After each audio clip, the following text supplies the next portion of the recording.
গরুর মাংস যাদের প্রিয় তাদের আবার গরম কিসের? গরমের দিন গরুর মাংস খাবে না তা কি হয়?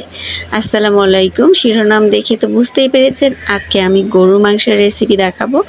খুব সহজভাবে রেসিপিটা দেখাচ্ছি, গরমের দিন যাতে চুলার কাছে বেশিক্ষণ দাঁড়িয়ে থাকতে না হয়, তাই সহজভাবে রেসিপিটা দেখিয়ে দিচ্ছি। আমি এখানে একটা পাতিল নিয়েছি। পাতিলের মধ্যে তো প্রথমে তেল দিলাম, তারপর পেঁয়াজ কেটে দিলাম, এরপরে কিন্তু রসুন কয়েকটা কোয়া দিয়েছি, বেশি দেইনি। এর মধ্যে দারচিনি দিলাম, লং দিলাম, গোল এলাচগুলো দিলাম, সাদা এলাচ দিলাম। এরপরে নেড়ে চেড়ে আমি গরুর মাংসটা কিন্তু দিয়ে দিলাম। গরু মাংসটা দেওয়া হয়ে গেলে আবারও কিন্তু এটা পেঁয়াজগুলোর সাথে মশলাগুলোর সাথে ভালো করে নেড়ে চেড়ে নিব। আমি ঢেকে দিয়েছি। ঢেকে দেওয়ার পরে এখন কিন্তু পানি ছেড়ে দিয়েছে। কেমন সাদা সাদা দেখাচ্ছে, তাই না? আমি কিন্তু এখন পর্যন্ত কোনো হলুদ গুঁড়া মরিচ গুঁড়া ব্যবহার করিনি, তাই এরকম একটু ফ্যাকাশে হয়ে আছে। আবার যখন এগুলো দিব তখন কিন্তু ঠিক হয়ে যাবে। এখন লবণ দিয়ে দিলাম পরিমাণ মতো, হলুদ দিয়ে দিলাম 1.5 চামচের মতো, আমার ছোট একটা চামচ দিয়ে, আর 2 চামচের মতো মরিচের গুঁড়ো দিয়ে দিলাম। এখন আবার একটু নেড়ে চেড়ে নিব, ভালো করে সুন্দর করে নাড়াচাড়া করতে হবে। গরুর মাংস কিন্তু একটু বেশি করে নাড়তে হয়, বেশি করে একটু কষাতে হয়, তবেই কিন্তু স্বাদ। আবারও ঢেকে দিলাম, এবার কিন্তু আবারও পানি ছেড়ে দিয়েছে। এখন আমি আদা বাটা দিলাম, জিরা বাটা দিলাম, আর এখানে কিন্তু আমি কোনো রসুন বাটা ব্যবহার করিনি। আমি শুধু কয়েকটা রসুন কোয়া ব্যবহার করেছি। এজন্যই যে আমি শেষের দিকে আরও কিছু ব্যবহার করব, তাই আমি রসুনটা আর বাটা ব্যবহার করিনি। এখন আমি পানি দিয়ে দিলাম এটা সিদ্ধ হওয়ার জন্য।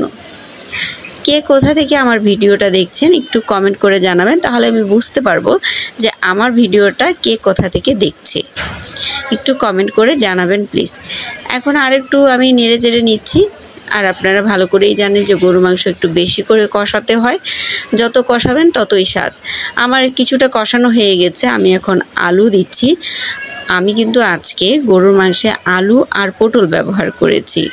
আলু আর পটল ব্যবহার করলে কিন্তু দেখা যায় সবাই কিন্তু আলু আর পটলটাই বেশি পছন্দ করে।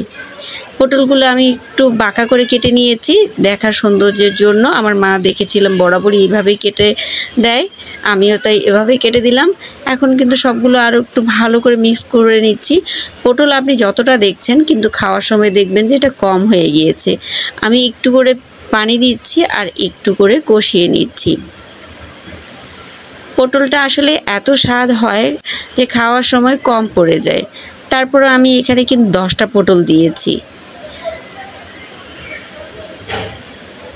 এখন আরও একটু ভালো করে নেড়ে চেড়ে নিচ্ছি। নেড়ে চেড়ে আমি কিন্তু আবার একটু ঢেকে দিব। ঢেকে দিলে আরও পানিটা বের হয়ে আসবে। এই যে এখন সুন্দর একটা স্মেল বের হয়েছে, আর পানি তেল সব বের হয়ে গেছে। এখন আমি শেষের দিকে কিন্তু আরও একটু জিরা বাটা আর একটু আদা বাটা দিলাম, যাতে শেষে স্মেলটা অনেক ভালো আসে। আপনারা কি এইভাবে শেষের দিকে মশলা ব্যবহার করেন? এই যে আমার শেষের যে একটা আমি করলাম, আমি আজকে আস্ত রসুন দিয়েছি। রসুন দিয়ে কিন্তু একটু ভালো করে নেড়ে একবারে পানি দিয়ে দিলাম। পানিটা এটাই আমার শেষ পানি, এখানেই আমি ঝোল রাখবো। গরমের দিনে বেশি কষা মাংস খাওয়া যাবে না, একটু ঝোল রাখলে ভালো হয়। আমি কয়েকটা মরিচ দিয়ে দিলাম ফ্লেভারের জন্য। আমার রান্নাটা কিন্তু হয়ে গিয়েছে, এখন একটু পরিবেশন করার পালা। রান্নাটা কিন্তু খুবই অসাধারণ হয়েছে, আর রসুন দিয়েছি, আস্তে আস্তে রসুন, খেতে খুব ভালো হয়েছে। এখন একটু আপনাদেরকে খেয়ে দেখাচ্ছি। একটু রান্না বান্না করলাম, একটু খেয়ে না দেখালে কি হয়? গরমের দিনে আসলে রান্নায় চুলার মধ্যে থাকাটা যে কি কষ্টকর, যারা রান্না করে তারাই বোঝে। কে কোথা থেকে দেখছেন ভিডিওটা অবশ্যই জানাবেন, আর লাইক কমেন্ট শেয়ার করতে ভুলবেন না। নতুন যারা দেখছেন তারা সাবস্ক্রাইব করে পাশে থাকবেন। ফেসবুক থেকে যারা দেখছেন তারা ফলো দিয়ে পাশে থাকবেন, সাথে একটা কমেন্ট করে জানাবেন, তাহলে আমি ফিরতিতে যেন আপনার ফলোটা অথবা আপনার সাবস্ক্রাইবটা আমি ব্যাক করতে পারি। প্রচণ্ড গরমে বেশি করে পানি খাবেন, নিজের যত্ন নেবেন, পরিবারের যত্ন নেবেন। আর আপনাদের রেসিপি দেখতে আমার অনেক ভালো লাগে। আমি সবার রেসিপি দেখি।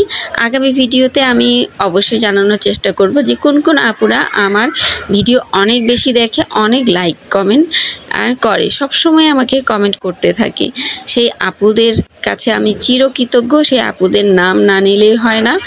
গরুর মাংসের সাথে সালাদ ছাড়া কিন্তু ভালোই লাগে না, তাই সাথে একটু সালাদও নিয়ে নিয়েছি। এখন খাওয়ার পালা। প্রথমে একটু রসুন দিয়ে খেয়ে নিচ্ছি। আসলে রসুনের স্বাদটা মাংসে দিলে কিন্তু অন্যরকম লাগে। রসুন খেতে খুবই ভালো লাগে। সবাইকে অসংখ্য ধন্যবাদ এতক্ষণ পর্যন্ত আমার ভিডিওটা ধৈর্য সহকারে দেখার জন্য। আগামীতে অবশ্যই আমার ভিডিওগুলো দেখবেন। সে পর্যন্ত আপনাদের সুস্বাস্থ্য কামনা করছি। ভালো থাকবেন। আসসালামু আলাইকুম।